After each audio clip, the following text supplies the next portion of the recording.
Fine. Broadcasting live from the Business RadioX studios in Phoenix, Arizona, it's time for Phoenix Business Radio, spotlighting the city's best businesses and the people who lead them. Hello, Arizona. Welcome to the Lawgitimate podcast with your hosts, Mike and Rochelle Poulton, where we share our Lawgitimate perspectives on how to get ahead and stay ahead in law, business, and life. I'm Mike Poulton. I'm the managing partner of Poulton & Arroyan. We're a litigation firm and business law firm here in Central Phoenix. I also do real estate investment and a few other things, and this is my lovely wife, Rochelle. She's the managing partner of X Firm and a few other businesses, and I'll let her fill you in on what she does. Yeah, I'm an attorney too. We help people with financial transaction planning, so we deal with all sorts of fun stuff related to businesses and people's personal finances, and especially right now when things are a little weird, sometimes it's just helpful to ask an attorney. So that's what we're doing. But today's topic, we're talking about financial goal planning, but a little bit on that later. So first up, we've got the rackets. And today's racket is about student loan relief. Student loans are still in forbearance right now. Administrative forbearance for federal student loans under the CARES Act lasts through December 31st of 2020. And for a lot of people, they haven't been paying student loan payments. Maybe you haven't noticed that you haven't been paying student loan payments. But for some people, they're still looking for long-term relief options from student loans, which means that maybe you're looking at trying to apply for a borrower defense application or a school closure application. And that's why it's on the rackets. Processing these types of relief applications are extremely time consuming and difficult. And the odds are they're going to be denied. The Department of Education got sued this year over failing to process the borrower defense applications in a timely manner. And so now there's this big 18-month push to get them all processed. And the easiest way to process is to deny. So some people are getting a credit applied to their account for $100 up to a couple $1,000 for the delay in processing their applications, but still they're not getting the relief that they were seeking. And the only way to kind of overcome that challenge is through appealing it. But the unfortunate reality is when you're dealing with student loan borrower defense application relief, is that you have to state a claim that would have been actionable in your state. So what does that mean? Well, it's legal jargon basically for like, if you could have sued the school and gotten your student loan forgiven, then that's the basis that you need to use in your borrower defense application. So in Arizona, you're pretty limited to stuff like breach of contract, consumer fraud, maybe some bad faith claims. And the funny thing is, a lot of schools where people would be seeking relief have already been sued by the Attorney General's office. So our wonderful Attorney General has already sued a school over misrepresenting marketing claims, maybe consumer fraud, something like that. And that provided relief on the private student loan side, but that does not translate to the federal student loan side. So if you're thinking you've got a slam dunk case on the federal student loan side and you're submitting a borrower defense application thinking that, oh, well, they sued the school, so I should be entitled to federal student loan relief, don't hold your breath. It is a nightmare situation developing. So why is it on the rackets? Because I want you to actually put it on your radar. Contact your local legislature about this. This is something that needs to be addressed. Student loan relief is a problem. We rack up, $3,000 a second on student loan debt in the United States right now. It's quite significant. And for some of those people, especially if you went to a school like Arizona Summit Law School, there is no relief. Like, it's pretty terrifying to have a $300,000 student loan debt and a non-marketable law degree. So just keep that in mind, that this issue affects a lot of people. And if you're one of those people that has some student loans and are seeking relief, just make sure you're talking to a professional who deals with it on an ongoing basis to walk you through the process and make sure that you have the best chance of success at getting the relief that you need. But right now, it's ugly. So that is our rackets moment. And now for today's LBL moment, law, business, and life. So law today, Rochelle's going to tell us a little bit about the FDCPA and what collectors under certain circumstances can and can't do to annoy you if you owe them money. And I'm going to talk to you about commingling your business and personal finances if you're a business owner or sole proprietor. And then we're going to talk a little bit about traveling in the time of coronavirus. So, Rochelle, what's going on with the FDCPA? What are you going to tell people about today? So the FDCPA is the Fair Debt Collection Practices Act, and I've been getting a lot of calls recently about what can debt collectors do right now. And so I just want to talk about who the FDCPA protects. The Fair Debt Collection Practices Act protects people. So it does not protect you from the original creditor, and it does not protect businesses. So if you are a business owner and you're getting hounded on credit card debt or lease agreement non-payment or whatever the issue may be, the FDCPA is not going to protect you because the FDCPA only protects people, not businesses. And I think it's fair to say it protects consumers in consumer Specifically transactions, consumers, right? yes. So if you're doing some kind of sole proprietor business activity, you're not protected by the FDCPA for debts that you incur as a business owner. If you're doing something for a commercial purpose, even if you're doing it in your own name individually, the FDCPA does not protect you from collection activity for that. No.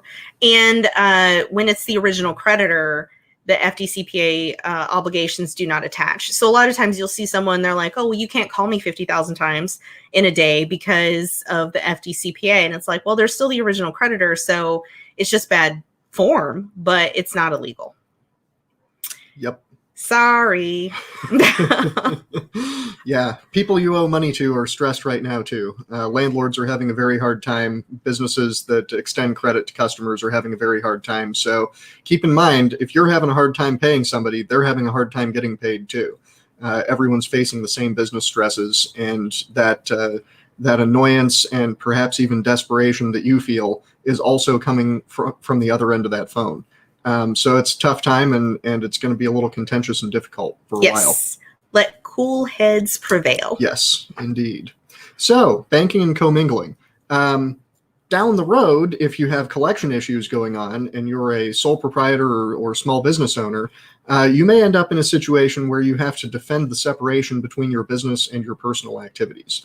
Now, if you are a sole proprietor, of course, this doesn't matter because there is no separation between your business and your personal activities. You are your business, and vice versa. That's why you probably shouldn't be a sole proprietor. We've talked about this before. Any attorney you ever talk to will tell you if you're doing any kind of business activity, you really ought to form an LLC or a corporation or other limited liability business entity to deal with that. In Arizona, the simplest approach and almost always the most favorable approach is to form an LLC and handle that appropriately. So what does it mean to handle it appropriately?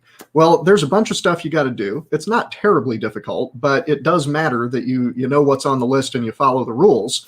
And one of those rules is that you maintain clear separation between your business activities and your personal activities.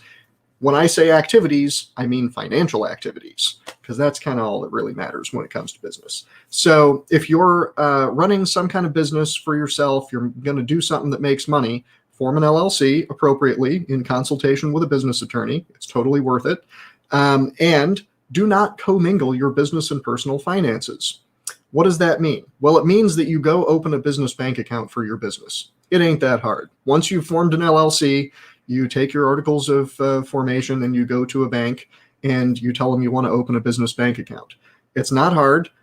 Banks treat business customers better than they treat personal customers, even if you don't have much money flowing through there. You will pay some for banking services, but it's cheap. It's real cheap compared to a lot of other things you're going to have to pay for. So just do it. You'll find that you enjoy being a business banking customer of your preferred banking institution. It's a nice way to do your banking. And you'll have a personal account separate from your business account, and you can maintain rigid separation between transactions that are for business and transactions that are not. Now, it's not absolutely legally required that you do this. You don't have to. Some people don't. But if you don't, then down the road, you very well may find yourself in a situation where the legitimacy of your business transactions are being called into question for one reason or another. Someone may be alleging that something that you did for your business was actually not done for your business and that you did it personally. And they may be doing that to try to get a hold on your own personal assets in court, or to defeat the protections that your limited liability business provides to you. And they will dig through your finances and find every instance where you did not adequately separate your business and personal financial lives. And they'll use that as a weapon against you to argue that you should not be entitled to the limitations of liability that you wanted to have and that you should have. And they just might win. And even if they don't win, it's going to be very expensive and difficult for you to defend against that, to the point where it may not even be worth it.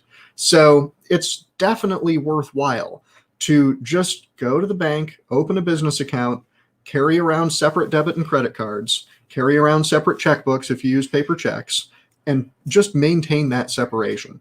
Man, I've got a bunch of business entities. I have separate bank accounts for all of them. Several of them have multiple separate bank accounts used for different aspects of those businesses. And these are not huge businesses. I'm a small-time guy here. I don't have very many employees or anything. My revenue's not huge, but it's totally worth it to have these separate entities and separate your banking, because these formalities matter quite a bit. It is like an insurance policy. It may never end up mattering to you individually. You may go through this for years and think you wasted all your time and effort on it, but you did not. You were just lucky that you didn't have to rely on that separation at some point to defend the legitimacy of your activities. So there you go. That's our business moment for today. Separate your business and personal finances. Please. Please. It makes it a lot easier for your attorneys later. And last but not least, travel. Travel plans for the holidays. No idea what people are going to do. We don't know if people are going to travel for Thanksgiving and Christmas and Hanukkah and everything else that's going on. So let us know. Yeah. We're curious. We know who's what we're going to doing. travel. We're not traveling. We'll be here still in our house. Keep us posted. Anyway, Next up, financial and goal planning. Today's meat and potato conversation. And with us, we have Rory with Hershenberg Stone-Walsh Insurance Services. And this is Rory Stone-Walsh of Hershenberg Stone-Walsh. Hello there. We're good. How are you? I'll tell you what I'm doing. I'm going to be staying at home. Well, I'm doing a whole lot of nothing. There you go. Perfect. Likewise. We'll do nothing together. Isn't that exciting?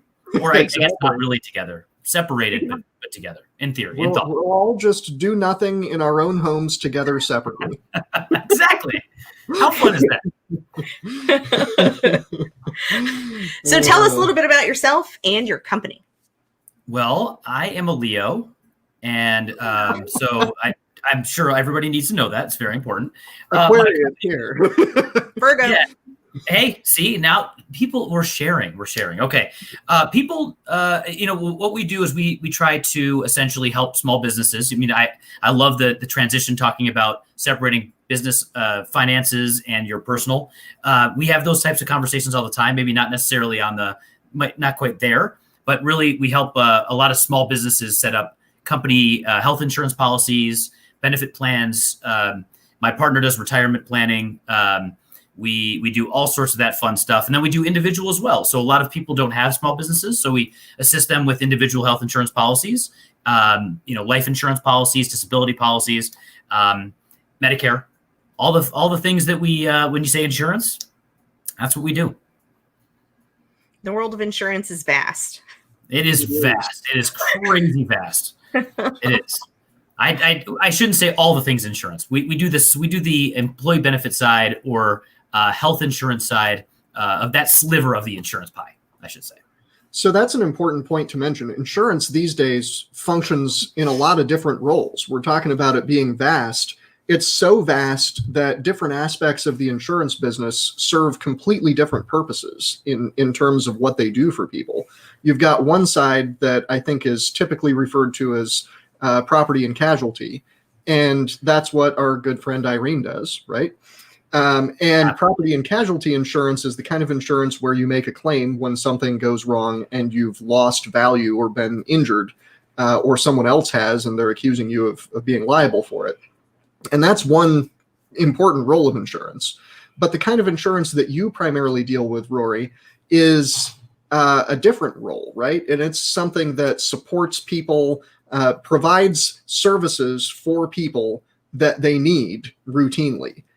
Health, disability benefits, various types of retirement programs that are handled through insurance, and of course, life insurance. All of those sorts of things are, I think, in a different category than the property and casualty policies that many people think of when they think about insurance. Yeah, no, that's a really good way to put it.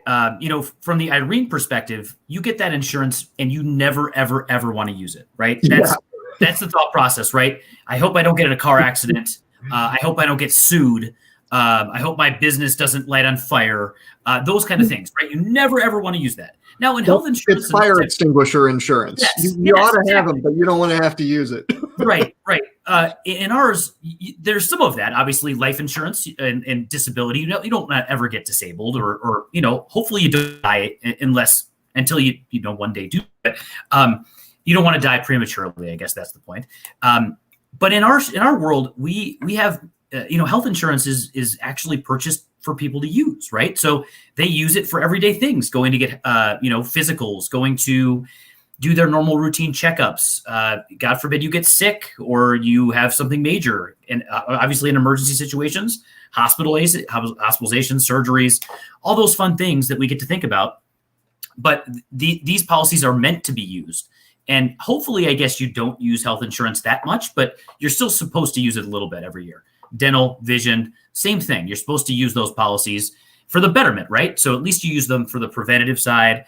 Go get your physical, go get your teeth cleaned, go get your eyes checked. Those things are important so that we make sure that we stay healthy. And ultimately, the goal of insurance companies, part of the Affordable Care Act really was to put these preventative care mechanisms in place, because the thought process is that if you go and get your physical done once a year, then that's going to catch something early, as opposed to, this is definitely a guy thing, but I think this is something that we all do. If it ain't broke, don't fix it, right? That's kind of our motto.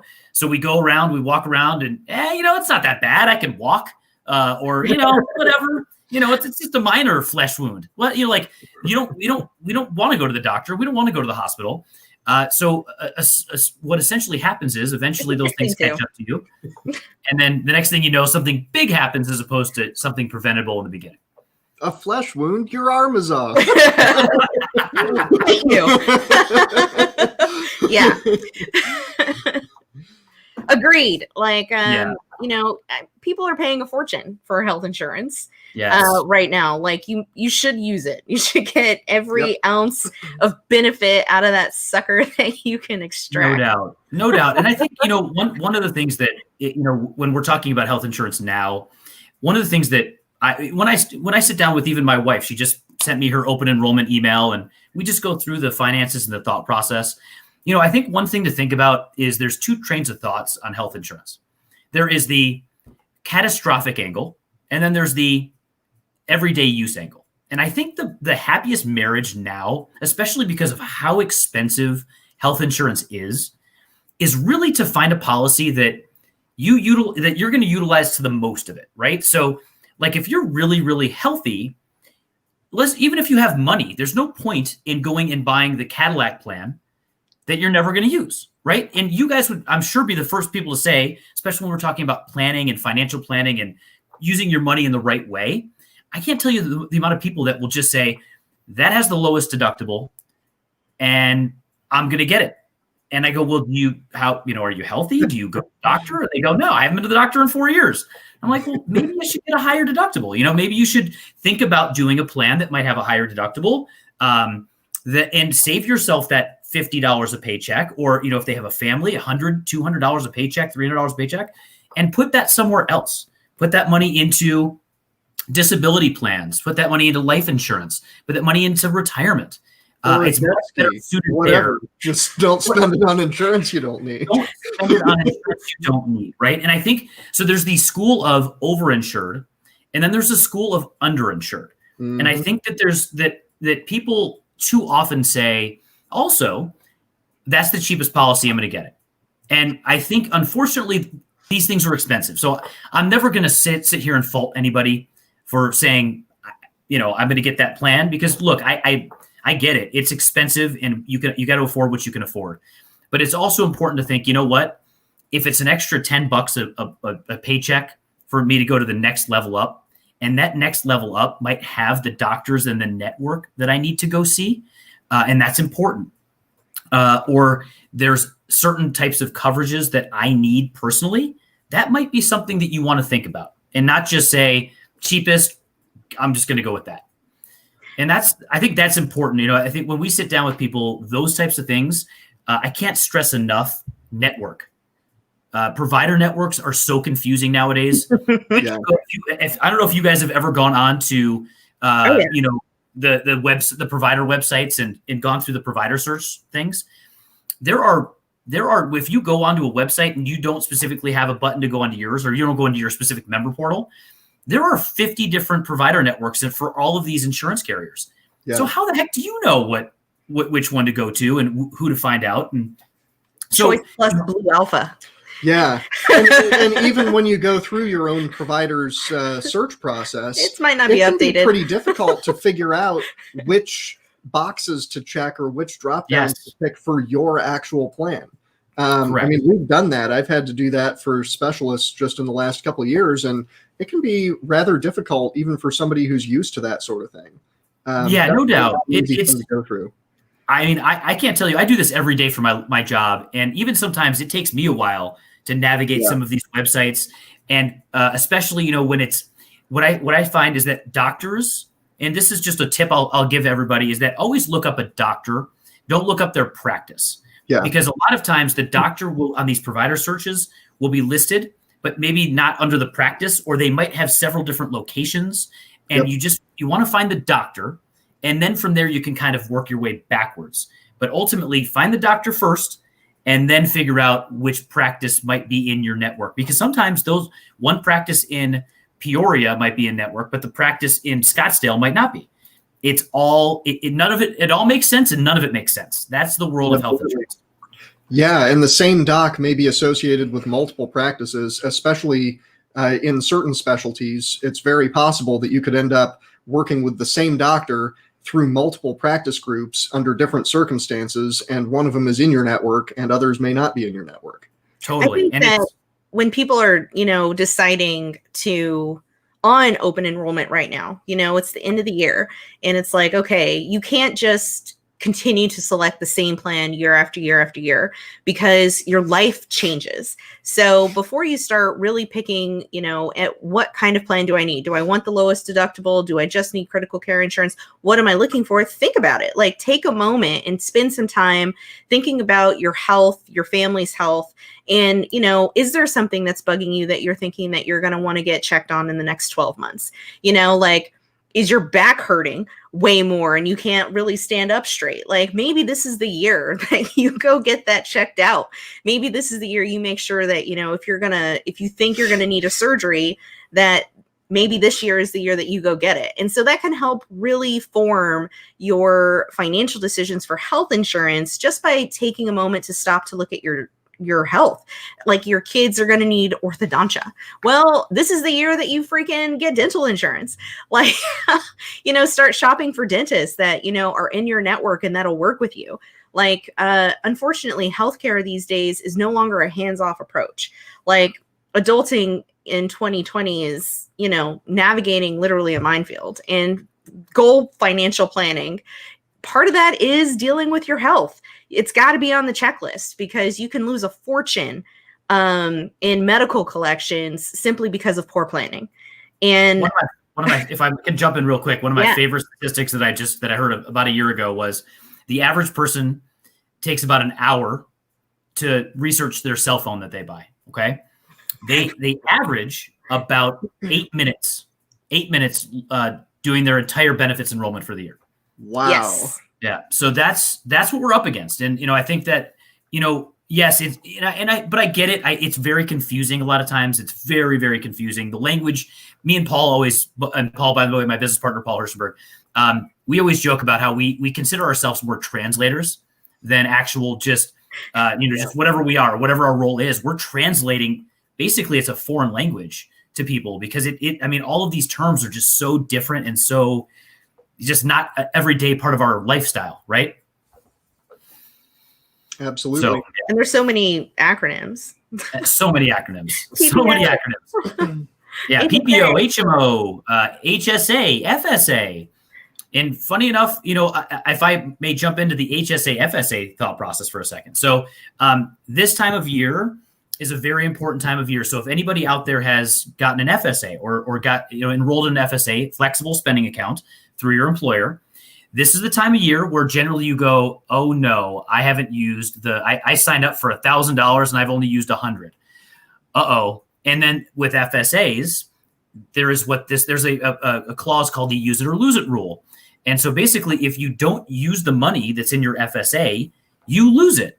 Now, they did amend some of those rules and laws, and it depends on your employer. Your employer may allow up to $500 to be rolled over, but you would have to figure that out through employers. Not all employers do it. So this is the time of year where people scramble to try to figure out what am I going to use my money on. So one of the things that we always kind of mention is, look, it's November 5th today. Start looking at different ways of utilizing your money. Maybe it's going to get your teeth cleaned. Now that's something you should do as well. Maybe it's going to get your glasses, your new glasses for the year.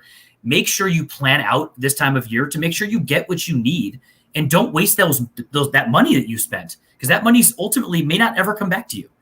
So that's FSA planning.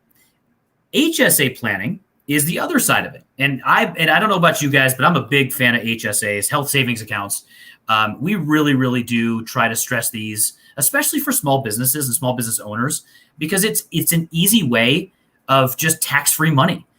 So with HSA plans, you can sign up for these plans. And generally we recommend either people that are really, really healthy or people that have things going on. HSAs are amazing for those types of people. And the reason why is ultimately, I'll give you my example and then I'll go into the other side. So knock on wood, right now, I don't go to the doctor very often unless I have a major flesh wound, as we talked about. So if I have a major flesh wound, I would consider it. But outside of that, maybe not. So when I go, what I do with my HSA is more of a business strategy. It's more of a financial strategy. I open my account, and every year for individuals, so my family, my wife and my kids are on my wife's company's plan. So because I don't have my family enrolled, I can only do up to $3,550 a year. Every year it adjusts a little bit. So in 2021, it'll be $3,600. So every year I know that I'm going to put that money in either by the end of the year, or the good news is you don't even have to do it in the calendar year. As long as you do it before you file your taxes, you can get your tax break on it. So that is an easy $3,500 tax break I get every year. And the beautiful part is that money's not going away. It's just going into a different bucket. And that bucket ultimately is a bucket where I can either use it on my flesh wound, or if I don't have a flesh wound, I can eventually, and this is the really cool part about HSA accounts, is eventually check with your financial institution that you signed up for. You can actually start investing that money. So I actually had an interesting conversation recently with one of my friends about the reality is that ultimately he was saying, I'm actually now using my HSA as a financial vehicle. And I'm putting in, he's got a family, so he's putting in the full $7,000 and he's just investing it. And he's like, I can't get a better return off of free money. And even though I'm not even using my money for health, I'm just using it. It's better for me to pay money out of my own pocket, because ultimately the money I'm getting from investing is going to be better than if I, even though I get the tax-free dollars of spending it with my account. Now, don't get me wrong, it's still better to put it in the account and use it than not. But you can use it for so many different vehicles. And I guess the point being is that you can use it as an investment tool as well, not just a tax-free vehicle. So HSAs are really, really, really cool. And I think from what we've been seeing that they're really going to start trying to push more opportunities and more strategies for people to get into HSAs and make them a little bit more flexible. Because right now the downside of HSAs, and this is what scares people with HSAs, you don't get copays, right? So people love copays, right? So, and copays are the fixed amounts that you pay when you go see a doctor, or you go to the urgent care, or for a lot of people who go to the emergency room or fill up for medication. That's a fixed, if you pay $10 or $30 or whatever it might be, that's a copay. That's a fixed amount. So people like those because you know that when you go to the doctor, it's a $30 cost. So you just know that. With an HSA, you pay a negotiated rate. So people get scared, and I get it. It's not exactly the most user-friendly method because you really don't know what you're going to pay until you get a bill. So nobody likes that. But all of the other sides of the HSA are really, really, really cool. So from that perspective, so if you're really healthy, it's a tax vehicle or a financial vehicle. If you're really sick, then you have the ability to max out at $7,000, depending if your family's on it, and spend all of that money tax-free to pay for your services. And most HSAs generally are like out-of-pocket maximums are $4,000 or $5,000 or $6,000 or less than a lot of the copay plans that would be next to them at the same cost. So HSAs are really, really neat. I'm a big fan of them, and definitely check them out. It shouldn't be as scary as you think it might be. Well, I'm terrified, so I'm going to have to talk to you about this further because I didn't know that much cool stuff about HSAs. So the contributions to the HSA are pre-tax contributions? Well, it depends on the type of entity. So, and I would actually defer more to you guys on that question. It's more of an accounting question. I've heard that like Inc., like corporations can't necessarily if you're the owner, right? I don't know if you can necessarily pre-tax it, but you can still get the tax break when you file your taxes. So so there's two different ways to do it. So if you're just an employee, or you're able to through your LLC or whatever it might be, you can pre-tax it through payroll, right? Mm-hmm. And then anything you're putting into that account is pre-tax. If you don't do that, and a lot of people don't do it that way, I do it the other way. I just go ahead and just at a certain point, just throw the money in my account, and then I get the tax break when I file my taxes at the end of the year. So you can do it either way. You're still going to get the same amount of tax-free money. It's just which way do you want to do it? And then if you're using it as an investment vehicle, let's say you've got a family and you're contributing $7,000 a year for a while, but it's been a healthy time for you. So you end up with a whole bunch of money in your HSA and your HSA investments did well. What can you do with that money? Do you have to use it for healthcare, or is there a way that you can use that for retirement planning or something else? Right. So ultimately, at the end of the day, when you turn 65, it turns into an IRA. Okay. Oh, interesting. So It actually turns into a retirement vehicle. Pro tip. Now, this is kind of where my, like if Paul was on the line here, I would say he could transition into the retirement vehicle part of that. I don't want to necessarily get myself into that kind of trouble, but I will say that that's what happens if you have an HSA, once you turn 65, it turns into a retirement account. So it is a very, very, very cool vehicle. And I think a lot of the misnomer, or the people think flexible spending and HSA, they get them confused. Flexible spending, use it or lose it. HSA, money rolls over. So if you never use it, you never lose it.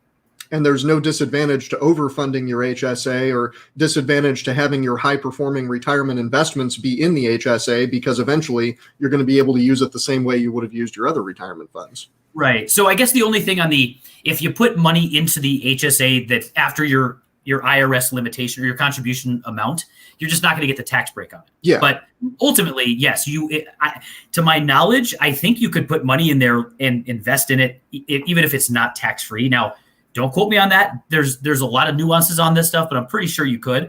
But I can't. So in other words, the 7,000 limit or the 3,600, depending on individual versus family, that's a limit for tax deductible contributions, right. But you may be able to fund more than that. You aren't able to deduct in that year. I would defer now. If anybody's actually looking into this strategy, I would for sure. So the first thing is every financial institution has different amounts. Like you have to hit certain amounts. Now, it used to be 10,000 used to be kind of the standard limit where you could start investing it. But I've heard other institutions have gone down to 5,000.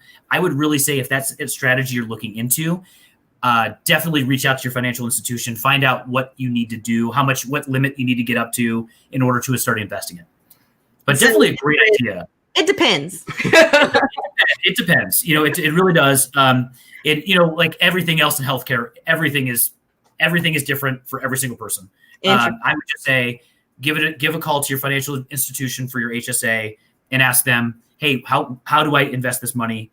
What are my limits, et cetera, et cetera? How much can I put in? Ask those types of questions. Awesome. All right. Moving on in other financial goal planning topics. Yeah. Long term, this has been a crazy year for a lot of people, and it's, a good opportunity to start assessing like what your long-term plans are. And there are two real insurance topics that I want to cover, and that's disability insurance and life insurance. So what can you tell people about disability insurance? Yeah. So I would say that outside of health insurance, disability insurance is probably the most important insurance you can have. Life insurance, I mean, I would say those are hand in hand, right? So we'll talk about short-term disability and then we'll transition to long-term disability. Now, I'm of the mind that, the goal would always be for me to set aside a few months, hopefully, of at least finances so that if God forbid something happened, I have them in my bank account, right? But ultimately, I know that these are tough times, and these are not easy times right now for a lot of people with what's going on. So a short-term disability policy, what that essentially can do for you is if God forbid you get sick or you get hurt and you can't work, there's a set waiting period that you have to be out for, a elimination period. It can be anywhere from as short as 7 days. Most of the time it's about 7 to 14 days. It can be longer sometimes. Sometimes it can be shorter. But ultimately, generally it's about 7 to 14. But once you get through that, short-term disability policies pay you generally up to about 60. I think legally it can be more than 66% of your paycheck to you, and up for a determined amount of time. So anywhere from generally it's 3 months up to 6 months, depending on the policy. And so when you're planning, a lot of times the short-term disability for me, I really, really want to talk to people that have either pre-existing conditions and can get it through their work. B, especially young women that are family planning, right? That is a huge deal because you can sign up for a short-term disability policy and it can pay for you to be out of work while you're on maternity leave. So that's a big deal, right? So from a maternity perspective for young women, that's short-term disability. Now, I would say ultimately outside of, again, health insurance and then life insurance right there too, long-term disability is probably the most important insurance you can have. And the reason I say that is ultimately, again, these are things we don't want to think about, right? Long-term disability is one of those things where, God forbid, if that actually did happen to you, the reality is long-term disability, if you don't go back to work within a year, the statistic I think is like 80% that you're just never going to go back to work ever. So the reality is if you find yourself in that situation, long-term disability, if you get it, depending on where you get it, you can get it through yourself, as an individual, where you cover yourself, or you get it through your company. But overall, most of the time, that will pay you until you reach Social Security disability retirement. So, I mean, it's amazing. I've talked to people that have been on disability and have called me and said, literally, this is saving my life. Like I'd be homeless. Like and I don't know where I would be if I didn't have my long-term disability policy. So it's one of those things where we've talked about earlier, figuring out the right threshold for health insurance, not over-insuring yourself, because if you have the opportunity to maybe buy down a little bit on your health insurance, but pick up that long-term disability policy that's sitting there offered to you, that is a very, very good idea. I would highly recommend that to everybody that can do it. I also think that from an employer benefits standpoint, it is the best way to protect your employees is to just cover short-term and long-term disability for your team because Absolutely. It is so freaking cheap. Just do it. But I think you bring up a good point too. So I think number one, we all know that benefits ain't cheap, right? And especially as an employer, we know that it's an expense. So if nothing else, if you look at it, and by the way, like us brokers, we do that. We quote it. We can quote it out for you. We can bring you quotes, show you what the cost would be, see if it makes sense, right? So if it makes sense, as Rochelle said, it's shockingly inexpensive. But if it's something that you overall look at and say, it just doesn't make sense in the budget, you can offer voluntary programs, right? So we've all heard of those, the Duck, Aflac, or Colonial, or there's a million different supplemental companies now, where you can offer these types of programs to your employees and you don't pay a dime, but you're giving your employees the opportunity to get that policy so that they can protect themselves.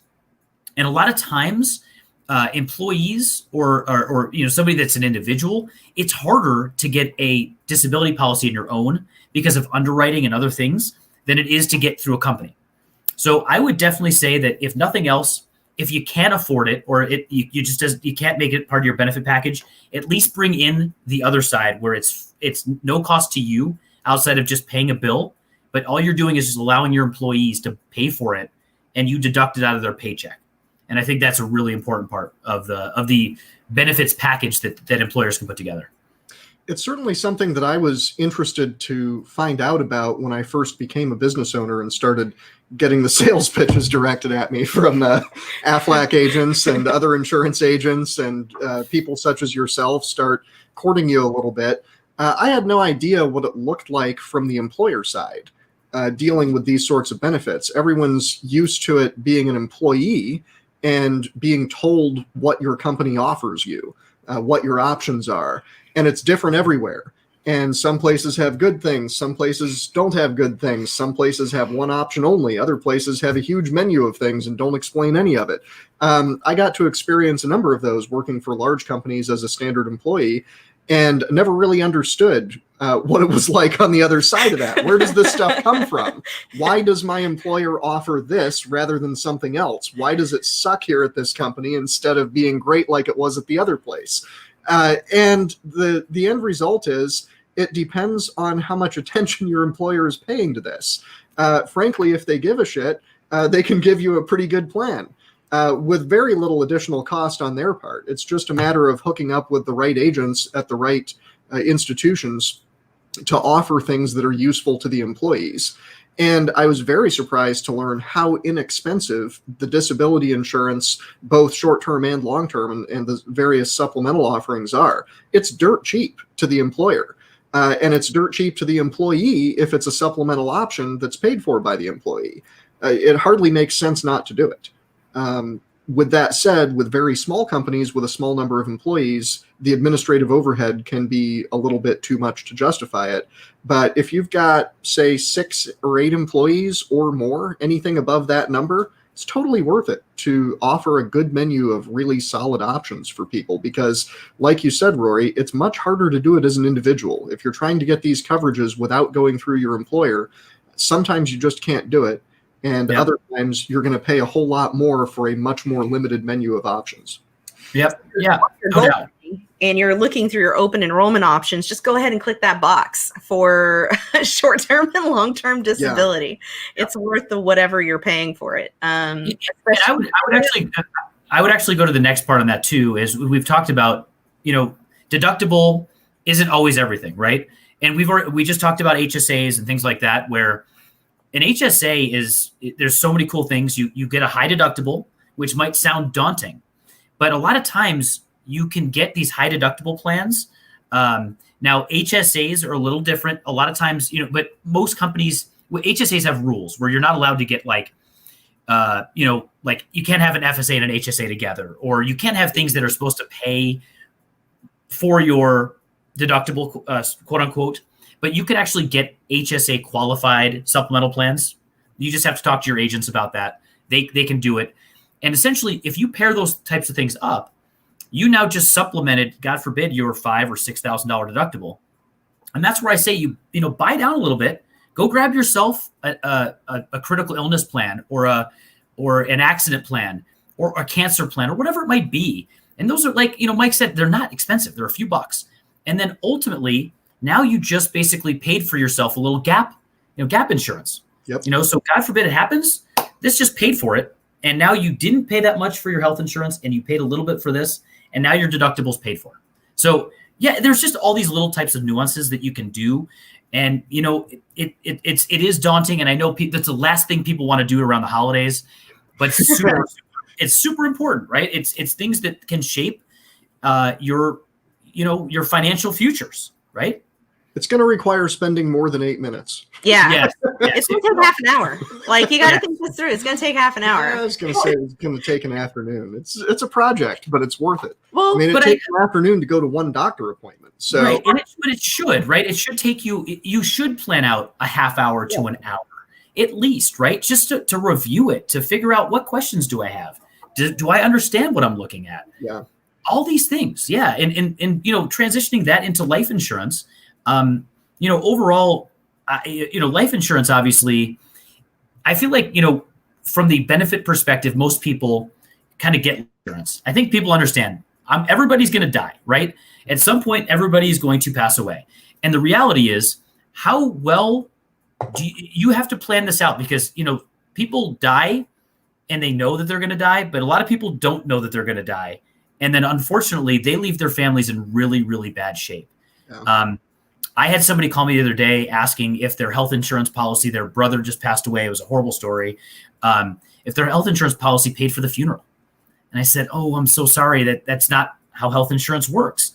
And the reality is that those are the types of things, as silly as it sounds, even just to bury yourself is expensive. 20 grand. 20 grand, right? That's exactly, 20 to 30 grand is just a simple burial with a casket and whatever else.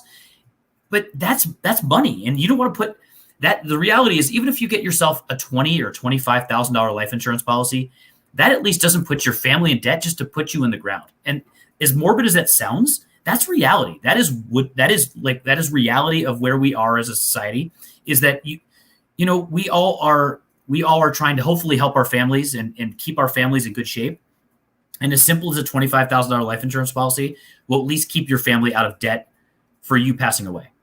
And then from there, then you look at the next step, right? And that's, okay, what type of debt do we have? Mortgages, cars, what debt do we accrue? And unfortunately, most of us have some debt we have, right? Unfortunately, and I know you two deal with that a lot.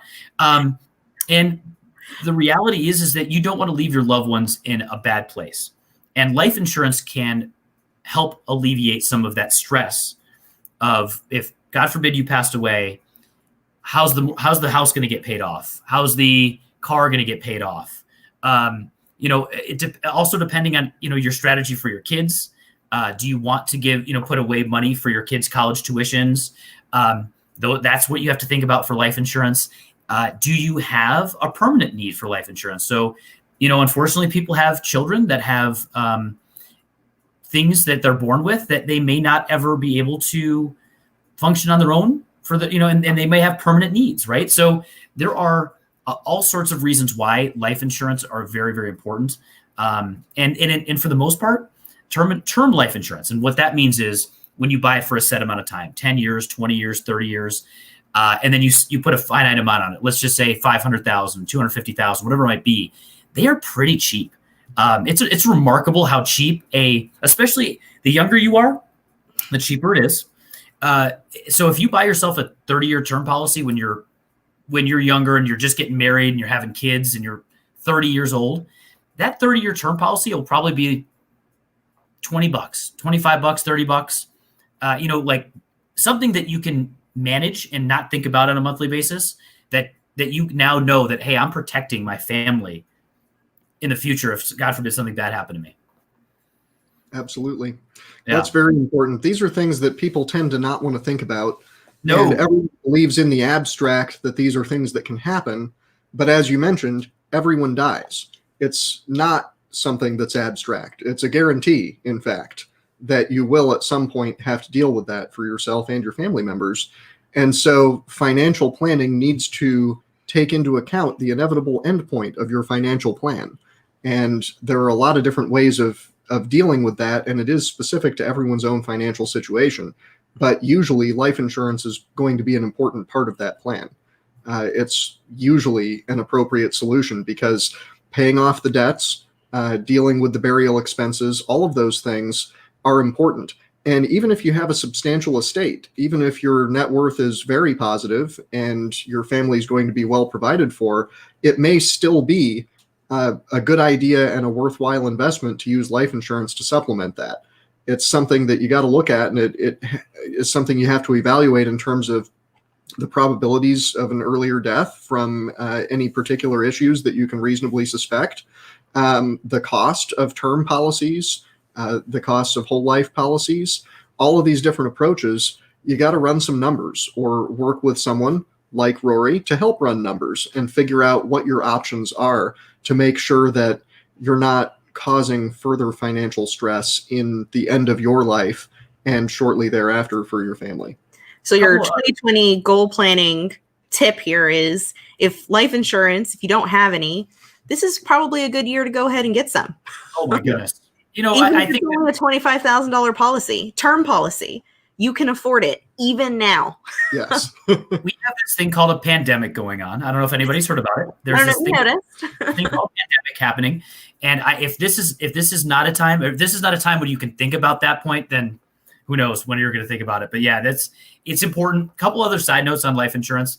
When you're younger and you're family planning and you're starting your family, that might be a time when you go a little heavier on your benefit, because you've got kids, and your reality is you're going to have those kids in your household for at least usually 18 years. And then you can kind of, we say 20-year terms are good. You kind of get to that 20-year term point, and then maybe you dial back the life insurance at that point. So that's a thought. Other thought is beneficiary. This is like the worst case scenario, but make sure you always review your beneficiaries. Annually. Annually, yes, because things happen. People get married, people get divorced. And we've seen some nightmare scenarios where the death benefit for a gentleman that was one of our clients didn't update his beneficiary form, and got remarried, had kids, and passed away. That money went to his ex-wife, and that money did not go to helping his family with his children that he intended to have it there for. So very important to check those things.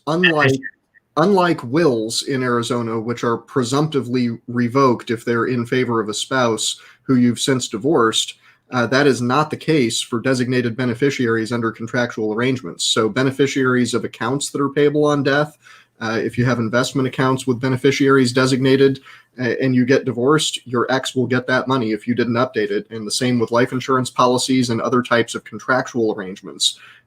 Your assets in your estate may not go to them if you failed to update your will.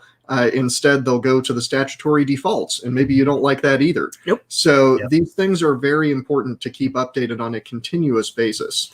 So on your goal planning checklist, you should have a little box that says check beneficiaries. Yep. It'll only take you a couple of minutes, but it's well worth the effort of making sure that, you're updating that correctly, because things change. People die, relationship dynamics change. Sometimes it's time to have a backup.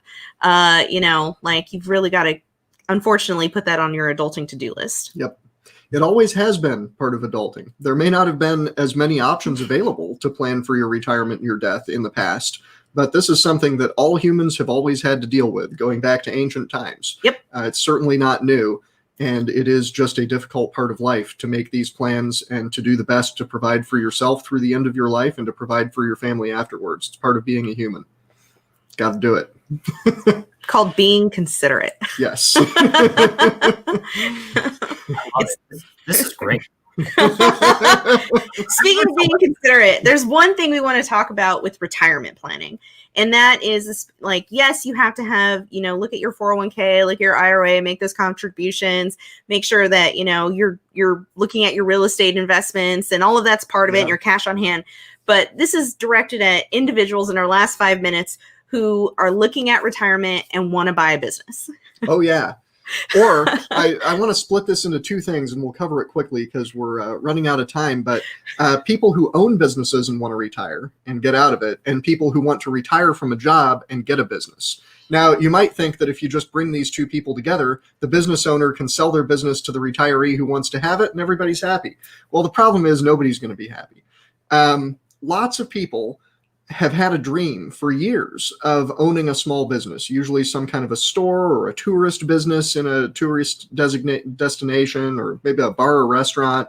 And so they've saved up and they think they've got enough. They've got maybe $500,000 in retirement accounts, and they've got their eye on this local restaurant they want to buy when they retire. Oh boy, are you in for it? I represent the owners of those kinds of businesses. It's not retirement. It's a whole other job, and it's a bigger job than what you've got. Whatever you've got in your head about what it's like to be a small local business owner, if you haven't done it before, the experience is completely different than what you're expecting.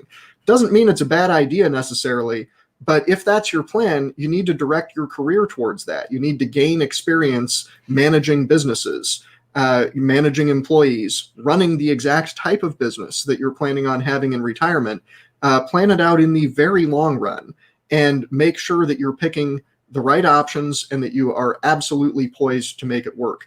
I certainly know people who have made that work. I've met him. We met a wonderful retired couple in Hawaii on our honeymoon who owned a local ice cream shop in the upper Midwest, and they were doing great with it. They bought it after they retired from their corporate jobs. Well, you know what? They both had tremendous business management experience. They spent their careers managing much bigger operations than that. So it was a piece of cake for them to get a general manager in place so they can travel the world and make their dreams come true with the profits from their ice cream shop. Good deal, but boy, did it take them a lot of planning, decades of planning. They directed their careers towards it.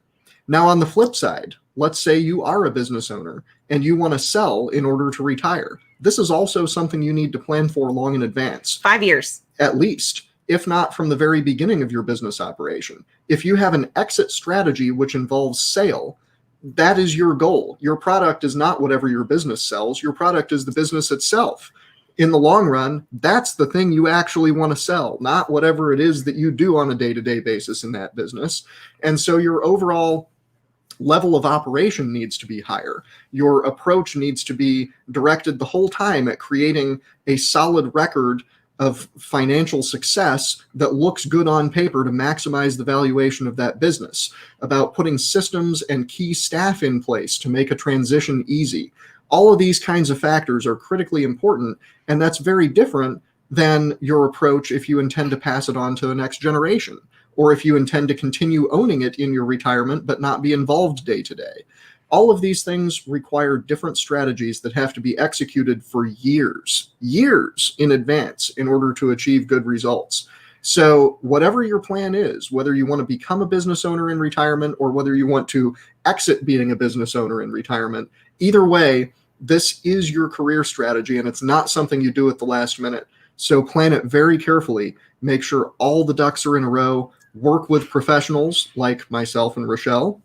Work with other professionals like Rory Stone-Walsh and Paul Hershenberg to make sure that your arrangements are fully optimized as early as possible to get the result you're looking for. This is long-term planning. Yeah, you have to have a checklist. You need to know where you're going in life because life goes fast and we only get one. You got to plan it out. Any last pro tips, Rory, before we wrap this up? Wow. Man, you know, I think I've exhausted myself on this one, and you guys did a good job. I'm just deeply thinking about what you guys just said. I'm like way in my own head now. I'm good. I just appreciate you. Thank you guys for having me on. It was really a pleasure to get to spend some time and go through this stuff today. Well, it's good to see you. It's been a while. Thank you. I know. Yeah. We were talking before the show started here about when the last time it was that we got together, and it was at a birthday party for Cheryl in February, right? Love you, Cheryl. Yep. Yeah, at Hula's. Before the COVID hit, so that was it. Yeah. Last time we went, really kind of hung out with a bunch of people, and of course, my friend Annie's bridal shower. But I mean, anyway, Rory, tell everyone how they can reach you. Yeah. Well, yeah, absolutely. We are. You can reach us. You can reach my firm. We're in Tempe. My website is www.hsinsuranceservices.com. My name is Rory Stone-Walsh. You can reach me at 602-614-5344. If you have any questions, we're here for you. We're here to help you, assist you through these types of the crazy world we live in nowadays, and help your employees out with their benefit needs. Awesome. Excellent. In today's recap, here we are. Remember, you need a plan to reach your goals. So you need retirement, a great insurance broker like our guest, and know your health insurance options. Make that checklist. Spend more than 8 minutes this year on your benefits for 2021. Put more time and effort into your health insurance than your selection of a cell phone. Please. And thank you to our sponsor, X-Firm, helping people with financial transaction planning. You can find them online at xfirmlaw.com, or you can call 480-305-0603. And I'm your co-host, Rochelle Poulton with X-Firm. And you can reach me at the information I already gave you. And I'm Mike Poulton with the law firm Poulton & Royan. We do business law and litigation here in Central Phoenix. can find us online at www.pnlaw.pro or give us a call at 602-427-5613. That's been Lawgitimate. Thank you all for listening today.